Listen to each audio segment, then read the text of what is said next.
Welcome to the Business Growth Spotlight, where we shine the light and talk with business leaders from all over the world who are here sharing their expertise and wisdom so we can all grow together.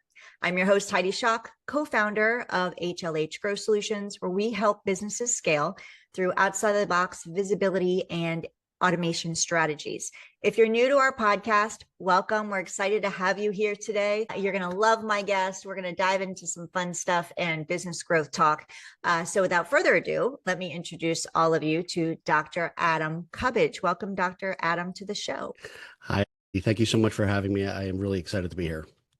I'm excited to be diving in and talking with you today. So can you kick us off by telling us a little bit about yourself and about CenterPoint Leadership Development and your role within it?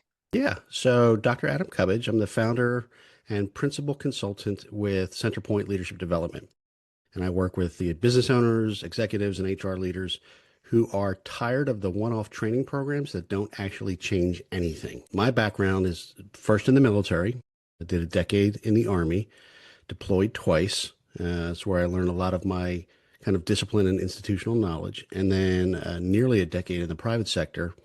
And then for the last 10 years, yes, I'm that old, running CenterPoint Leadership Development. And that's where we work and help clients build a repeatable operating system, because leadership, like I like to say, it's not inspiration, it's a system. And so we work with both the public sector, state and federal agencies, and the private sector, mostly business to business. And right now I'm finishing a book called Nobody Gave Me a Playbook. So, which is basically everything I wish somebody had handed me when I first started running a business and leading people. I wish I had that book too. So I wish they had gave one out to parents too when you have kids. It's like kids and business, because your business is your baby, right? It is. Why can't we get the playbook? It's your ugly baby that spits up on you.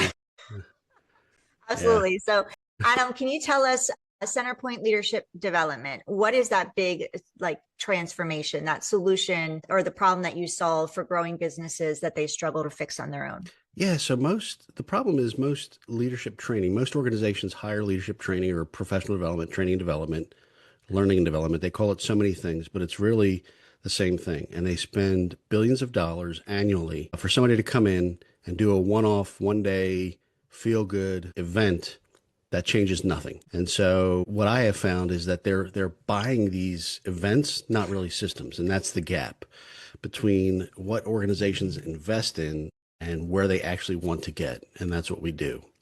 And so what I know from experience and from working with these companies for the past decade is that most managers and emerging leaders, they're handed this responsibility. They come in, they get promoted.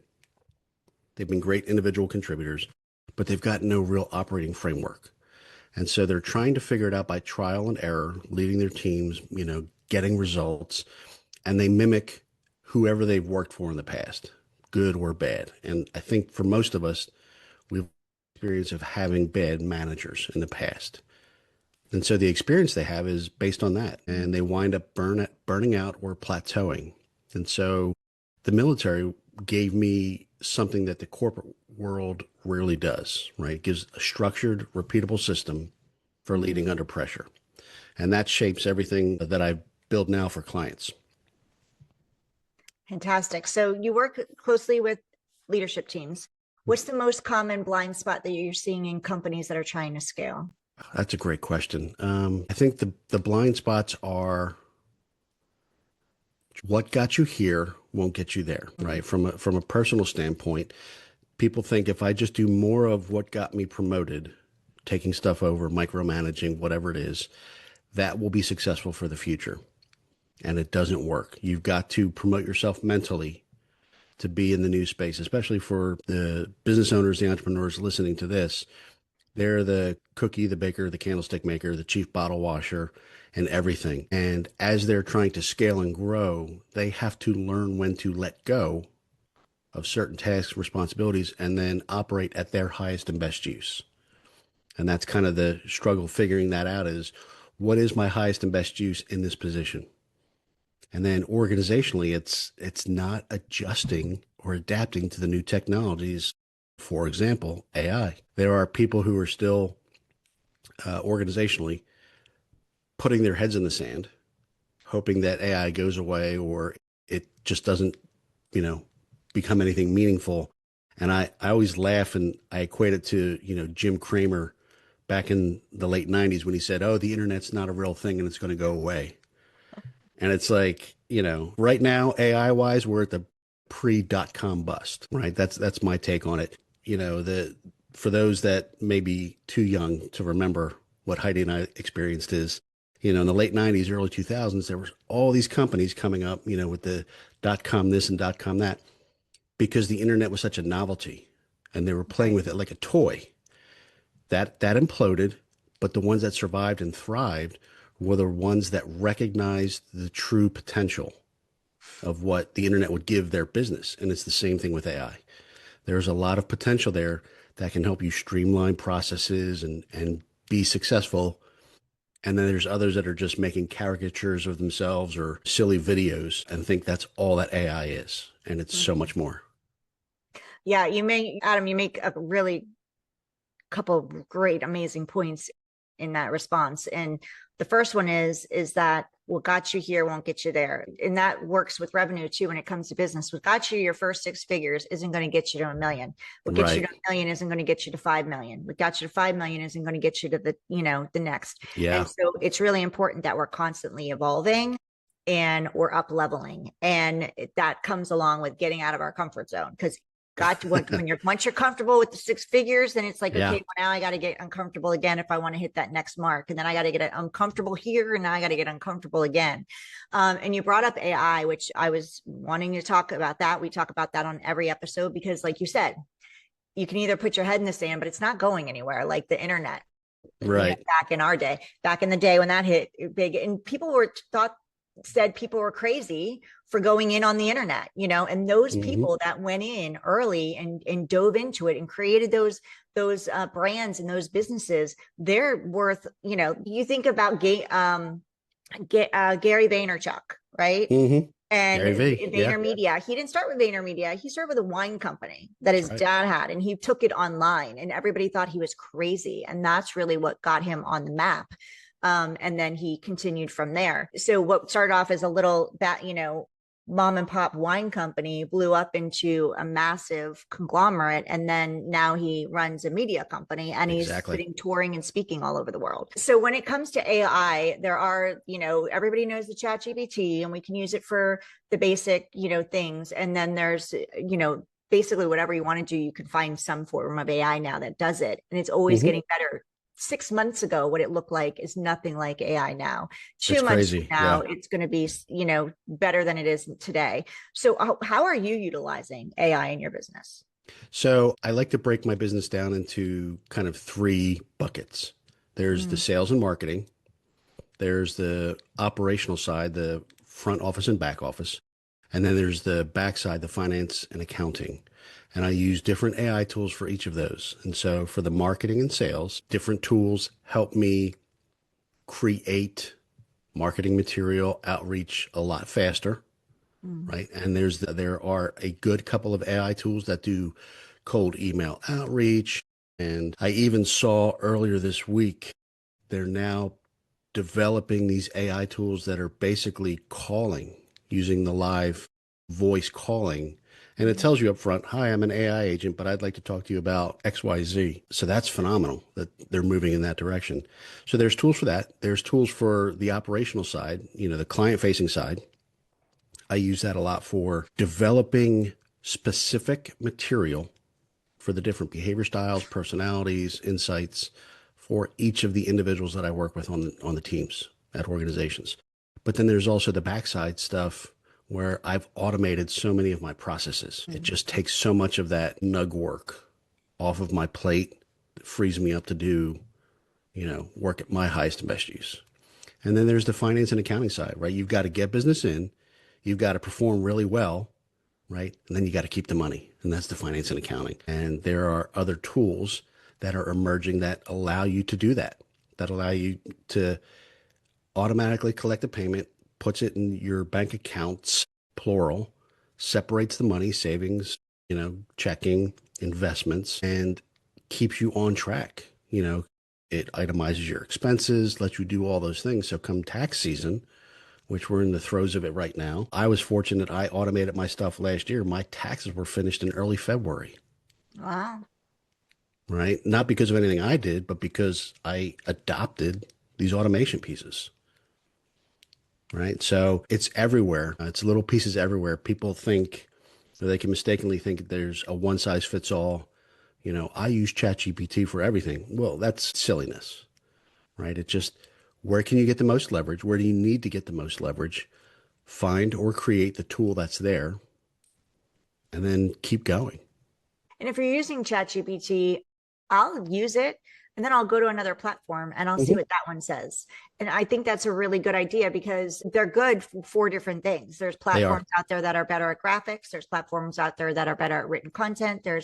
And once it learns you, it's interesting how if you do that, you'll see that sometimes they give you the same answer, sometimes they give you a different answer. And at the end of the day, it's up to us to tweak that and make it our own. So, what point does a business outgrow the founder's original leadership style, and what needs to change after that? Yeah, that's so if you think of business in terms of life stages, there's the birth phase, the growth phase, the adult phase, and then the decline or in business, it's the reinvention phase. And so once you've had those early successes and you've gone from crawl to walk and now you're trying to get to run, right? You're getting in that growth stage. There's like this hockey stick growth and you're seeing it.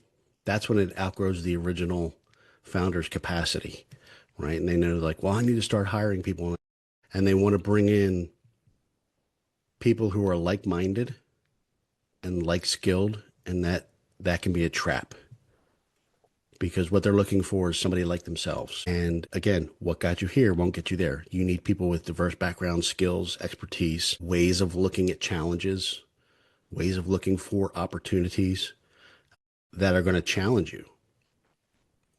And so I often say if you survive the first 3 years, right, because that's kind of the death knell for, when good ideas go south and great ideas expand. After that point, that's when it's going to start outgrowing your original style. So, we got to hold on for 3 years. So that's what the data shows, right? That's when 70% of business startups fail within the first 3 years. Mm, And so at that point, if you make it to 5 years, you've got a 90% success rate. amazing. So that 3 to 5 years is the telling point of, are you emotionally, mentally ready to grow? Because like you Mm, said, you will now get out of your comfort zone.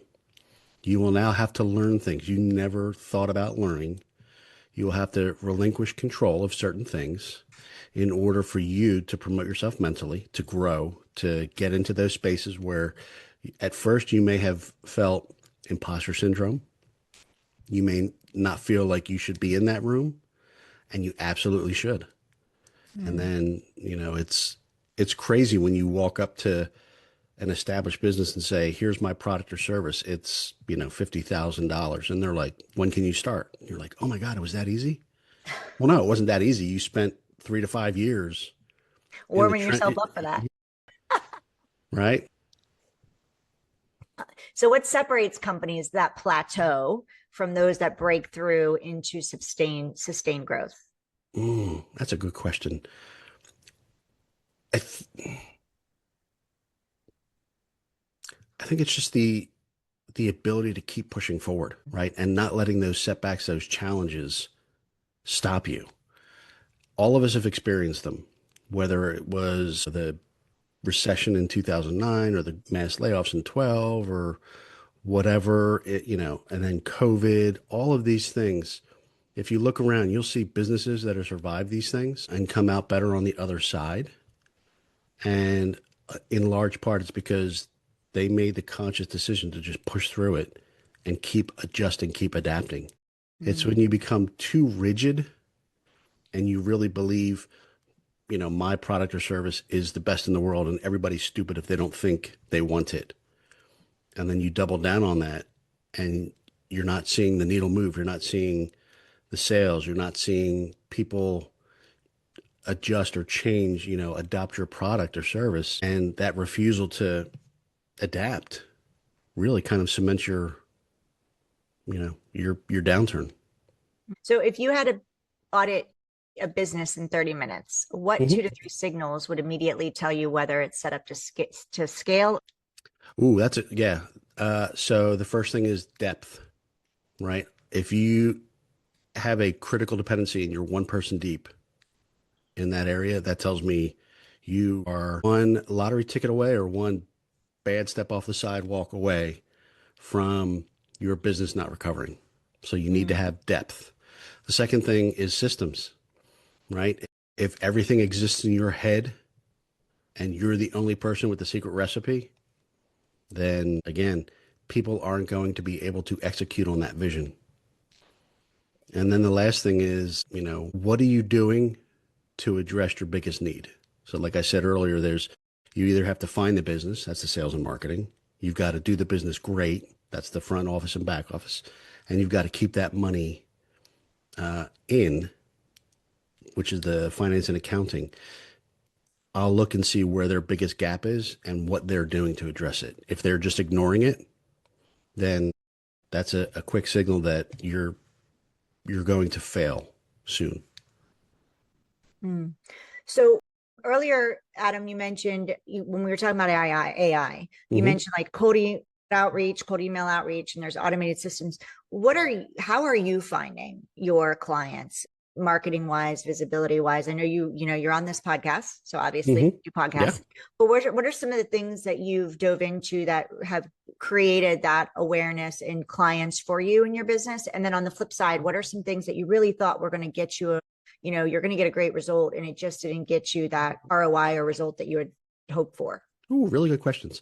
So the first is I'm using it for the cold email outreach and those AI integrations of sending out the email chain and my email campaign successively throughout weeks and months. And that has gotten me a lot more movement in the past 6 months since I've adopted that. Whereas before it was me writing those emails, trying to put them into whatever system or program and doing that with the one-off. So I use AI, and there's some good programs out there that will just do the email campaign for you. You sit down, it asks you several questions, thought-provoking questions about who are you trying to reach? What is your product or service? What problem does it solve? What's your intent for all of this? How many people do you want to reach? What location? All of those type questions. And then it prepares these emails for you.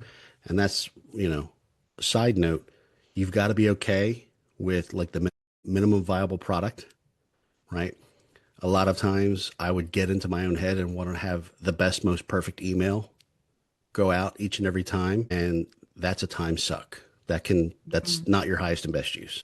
Don't think you can outsmart the algorithm, right? With buzzwords and, well, this cold email opener is just let the AI do it.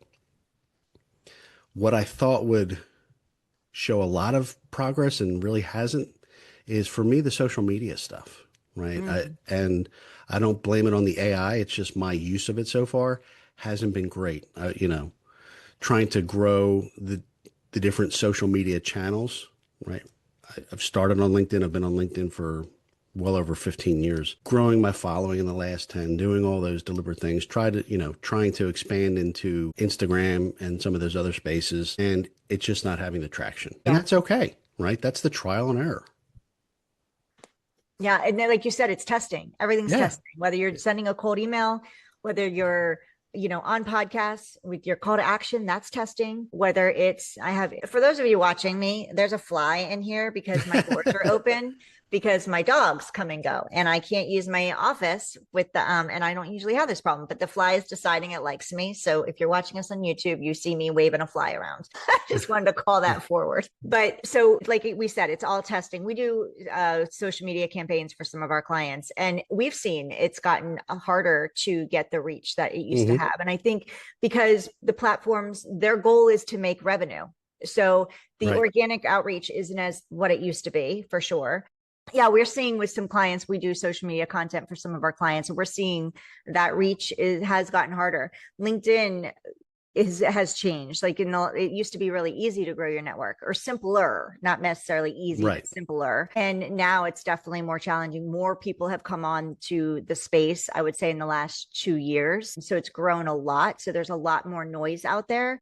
And same thing with Instagram, Facebook, obviously, everybody's on Instagram now. So to go viral is something we tell our clients, if you're looking for virality, you're going to be disappointed. It's going to be a challenge. But if you're looking for consistent growth and awareness, then obviously you want to have a presence, but don't bank your business on it unless you're going to really invest in paid advertising, or even the boosting helps too, because the platforms, their whole purpose is to make revenue, generate revenue. And it used to be, Facebook was so simple to grow organically for a business. You had a business page, you could grow. Now the business page is kind of just like a stepping stone to run your ads. You need Yeah. that to run your ads.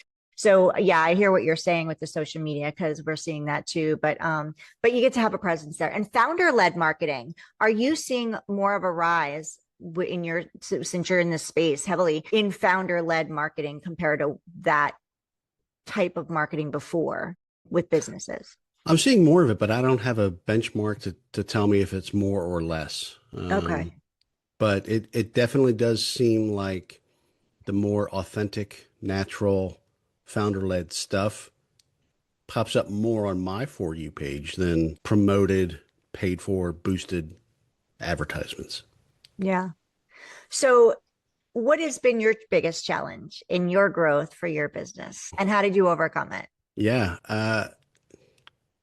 So I think for me, the biggest challenge, there's an internal and an external. So the internal is allowing myself to promote myself mentally and to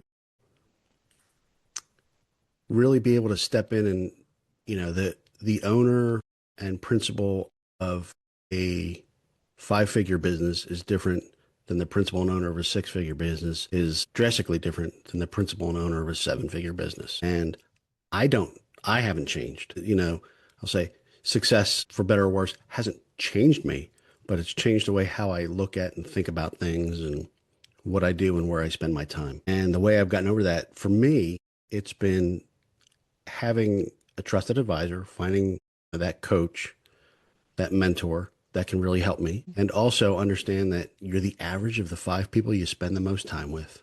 Mm. Right? Your network is your net worth. And if you're hanging around the naysayers, the ne'er-do-wells, the small-minded folks who are just happy enough with getting by, you're not going to grow. Yeah. So you've got to expand your reach. And for me, I am an introvert. People are surprised when I say that sometimes, but I'm highly introverted, but I've had to find ways to put myself out there and meet those people and be in those circles so that I could not just grow for me, but grow to help others, right? To help those organizations, those managers that are sitting out there that really are in need of this help, this service. And then externally, it's just been, the challenge has been adjusting to the pace of change. Pre-COVID, it was things would change every 3 or 4 years, and you could get used to it and you can kind of see it. Now it seems like it's every 3 or 4 weeks something new is coming out, and you're like, Yeah. okay, do I need to change with this? Do I need to adjust this, or is this something that is on the periphery and I can get by without having to, dive into this right now? Yeah, I think that's a challenge for many people, is that with the advancements of AI, there's so much that's coming. There's a Yeah. new AI tool every other week. So, just when you learn one thing, it's just like, Hmm. oh, I had to learn something else. And I think that's a big takeaway that, we as business owners get to, learn, I guess, is that just because something comes out doesn't mean it's the right thing for us. Yep. And if we're going to constantly be doing that, you're going to stall growth. And you have that window, right? 3 years, 3 to 5 years is when, if you're every other week changing your direction or your strategy, or you're learning something new constantly, it's really going to slow down that growth process. Not to say that it's not great tools, but what would a piece of advice would you say for somebody that's like, well, that's me, that I'm doing that? How do I navigate what's important to dive into and what's not, so I can keep my eye on the ball and, moving toward my goal?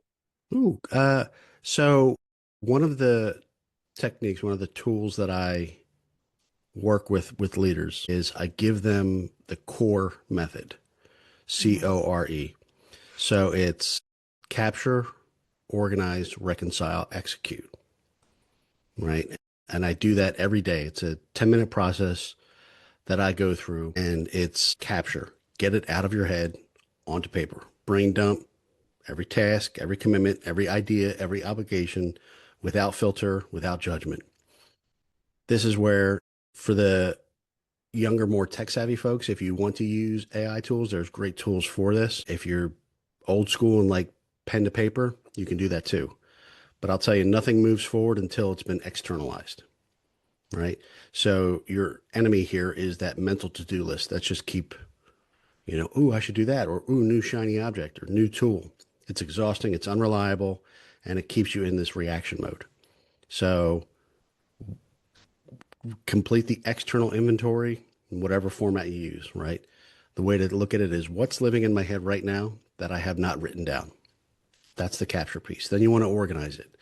Not everything that's urgent is important, right? The pressing things in life are rarely urgent, and the urgent things in life are rarely pressing. Something, right? So you want to make sure that when you capture the stuff, then you want to organize it into priorities, right? So what must happen, what should happen, what's going to, give you leverage in the future. You identify this, what you can do versus what should be delegated, right? And your goal is not some sorted pile.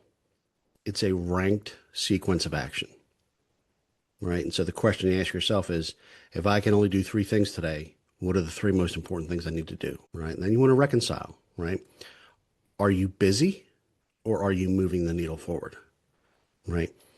You've got to hold your organized list against your long range goals. And now I interpret long range to be the 4 quarters, the next year. Short range, the next 13 weeks, the quarter. And do this alignment check. This is where your strategy is going to meet the execution, where if this new shiny object that's out there is really worth investing your time, Mm. because you have only so much time. You have 168 hours this week. So an hour you take away from client development, client execution, and give that towards learning AI stuff, right? There's an opportunity cost there. So what I found is a lot of leaders skip this step entirely, and that's how they end up productive but off course, right? So you're not reconciling for the sake of doing it. You're asking whether or not you should be doing this, and is this moving you in the right direction? So their Mm. question there is, does what I'm about to do today move me towards where I'm trying to get to this quarter, right? And then execute. That's the E. Early and often, you got to do what moves the needle. You should, as a founder, startup, early entrepreneur, you need to have a bias towards action. Not perfect action, but directional action. Yeah. You're going to stumble. You're going to stub your toe. You're going to step on that Lego in barefoot. It's going to happen. It's going to hurt, but you're going to survive, Yeah. right? Leaders who stall here usually wait. They're waiting for clarity. They're waiting for confidence or some kind of ideal condition. Never going to arrive. If you're waiting for permission, I hereby grant you permission to go forth and do great things, right? Other than that, you're not getting any. So you've got to execute on your highest leverage items before the day hijacks your priorities, right? And I love that the book, The One Thing, right? And the question here is, what's the one thing that if I do it, everything else becomes easier or unnecessary? And Mm. that's what you execute. And just do that. Capture, organize, reconcile, execute. Do that every day, first 10 minutes with a cup of coffee or, your cup of tea or whatever it is. And then, only then, open your email or do Mm. whatever. Yeah, you're setting yourself up for success by Yeah. taking that 10 minutes. Yeah. And I Yeah. love that the analogy you used, that I felt the pain stepping on that Lego. I stepped on plenty of Legos in my day with my son. Yeah. So yeah, yeah. I was like, oh, that hurts. It does, but it's not, and you're just like, oh, why is this here? And you can either get in your own head as an entrepreneur and say, why is this here? It shouldn't be here. Who put this here? And start looking to cast blame, right? And figure out where should the Legos, and you go off in the side quest of, diverting all your time and energy and attention towards this thing. Or you can just say, ow, that hurts. I'm going to keep moving. Yeah. So good. So before we wrap up, I'm watching the time, so I want to make sure that I respect your time. If I could hand you a magic wand, Adam, and you can wave it over one challenge or issue you're having right now, and you can go poof and it goes away, what would that be and why? That challenge for me would be growing my internal mailing list, because I allow myself to get distracted sometimes and I don't keep up with those newsletters and all the things that keep me top of mind, because I think we underestimate how important it is to be top of mind to our potential clients, our customers, when the time is right. And the analogy I use to explain that is, when we go to buy, let's say, a TV, right? Think about how much time you spend on the internet looking up those items, those TVs, best price, best size, where's it at, when's it on sale, all these things. The big box store has no idea you're in that buying cycle, right? It's when you show up, you're ready to make that purchase. But they've stayed top of mind, right? And you're like, I should go to this store for this item. And we do. And so for us as business owners, and entrepreneurs, we have to remember we've got to stay top of mind. Even if we don't see them watching us, looking at us, reading our stuff, they are. And if they're not reading our stuff, they're reading somebody else's. Exactly. Whenever they do have that challenge, they're like, oh, Adam, I got to go see them, because it could be 6 months, it could be 2 years, but as long as you're staying, that's where that social media presence comes from. That buyer's list that you're building through your email that's presence that you're staying on top of. On podcasts, you may not see that result right away. You may not see those people coming onto your email list or going to your social media platform, but that pipeline is being built by all these action steps that you're taking. I'll challenge your listeners. Think about how many emails you have where you've flagged it and saved it for later. Yeah. And you're like, oh, that's cool. I want to go back and read that, or I should save that. And you do. And then another one comes and you're like, oh, that's right. I wanted to look at that. And then the third or fourth one, you're like, I need that right now. Mm-hmm. Like, I'm so glad that popped in. This is what I need. Mm-hmm. Yeah. Right? So can you share with us about your book? When's it coming out? Tell us more about what we can get from reading it. So I love Playbooks because I always need them. Right. So nobody gave me a playbook. It's for the middle manager, right? The early leader, middle manager who've got promoted and suddenly realizes that they're not prepared for what leadership actually requires. So it's confidence forward, built around 4 shifts: knowing who you are, knowing what to do, knowing why it matters, and knowing that you belong in the room. So it's the book that I kept looking for when I was trying to figure things out on my own. And I kept buying books and reading books and doing all those things and learning. This is that book that's going to help them. Amazing. Yeah, and it should be coming out. So it's with the editors now, going through the final. It should be out in June, no later than July of this year. Okay, perfect. And we're recording, it's the end of March. So this will probably launch right close to when that's coming. So if you're listening, or we can even make sure we schedule it when you want it. But if you're listening a little bit before it comes out, mark your calendars, put it on there that, join Adam's community, get in his circle so that you can be aware of when that drops and go grab it. So I'll give your listeners something, so you can put it in the show notes. I'll give you the link. I'll give them some read ahead chapters. So if they'd like a preview of it for free, they can have that. Awesome. Yeah. So go to the show notes, grab that link because Adam's going to send it over to me, and we'll make sure we give that to you so you can grab some chapters and get started. Yeah. So Adam, besides that, grabbing that, how can they connect with you and learn more about you and your company? Yeah. So I'm all on LinkedIn, Adam Cubbage. You'll find me there. My company, CenterPoint Leadership Development. It's www.centerpointleadership.co. And hopefully, by the time you hear this, I should have somewhat of a more Instagram presence. But if you go to my website, centerpointleadership.co, you'll find you can sign up for a newsletter there, pushing out more and more weekly articles. And I'm on LinkedIn. Those are the two best places to find me. Perfect. So we have all of Adam's links too in the show notes, but go find him on social and go to centerpointleadership.co to learn more about how he can support you and your business. Adam, is there anything? Oh, one more question for you. If we were to bring you back in 12 months, what would success look like for you? Yeah, I love that. So I would be in the end of Q1 of FY27. And so it would be mid seven figures organizationally, having reached 30 of the 50 states geographically, plus 2 international organizations. And I think personally, me still being in love with what I do. That for me has been the big one. Is one of the kind of secret things that I really enjoy. The benefits of doing what we do is I get to work with people that I like. Yeah. Right. And so the more I do it, the more it energizes me. And as long as that's out there and I still love what I do, I'm still going to be successful.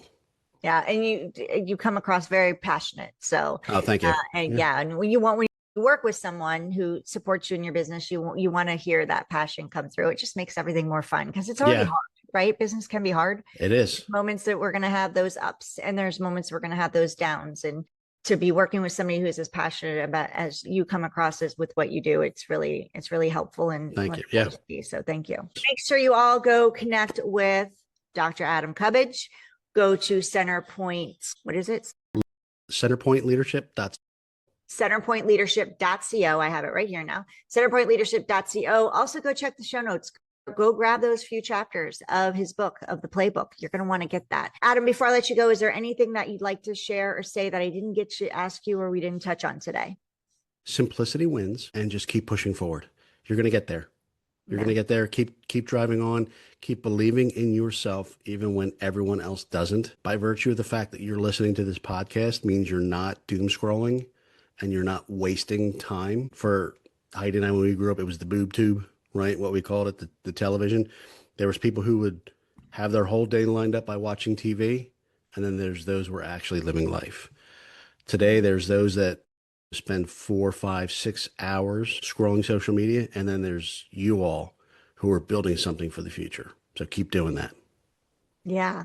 So say good job to yourself. Yeah. Yeah, you're doing it. Adam, thank you for this time taking time out of your busy day and spending it with me and our listeners. I really appreciate it. It's been a fantastic conversation. Anything we can do to support you, please let us know.